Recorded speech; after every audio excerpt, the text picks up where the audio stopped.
And one last thing. A man by the name of Arthur Wilkinson from Geelong, he unfortunately drowned, apparently trying to rescue one of the sailors from the Fiji before the life-saving rocket had arrived from Port Campbell.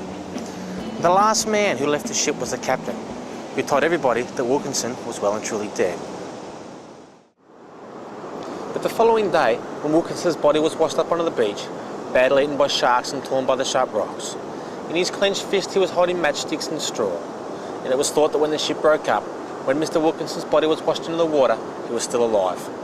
And because the cases of matchsticks that were floating around in the water were packed by straw, this makes people believe that when the captain, who was last to leave the ship, jumped into the water and swam away from the wreck, he did so, leaving Mr. Wilkinson alone, alive and injured, to fend for himself until it was time for the sea to take him also. And all that is left to mark the site of the famous ship called the Fiji, and the lives of 12 men that sadly drowned that day, on the 5th of September 1891, are some anchors, a headstone up on the cliff there, and stories like these.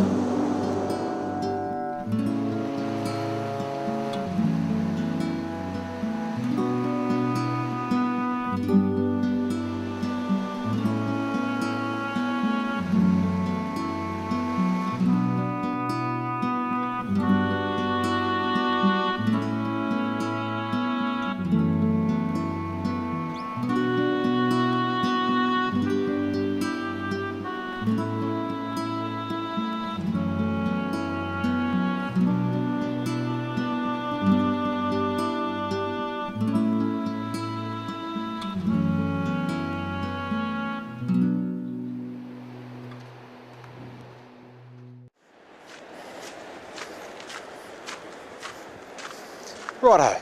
Now while I think of it, there is a story floating around that 4 drunken men stole a baby grand piano off the beach there when the whole place was covered in wreckage.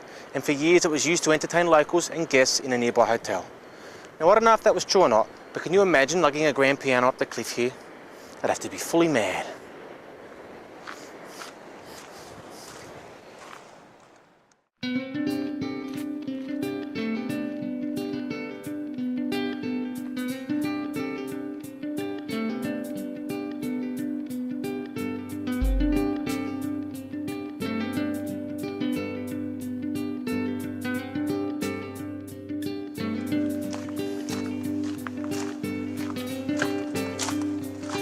Well, we're finished here at Wreck Beach at Moonlight Heads, so it's back to Port Campbell now, and we'll wait for the sea to go flat. And when it does, we'll jump in the boat and head down past Moonlight Heads here again, but this time in the water.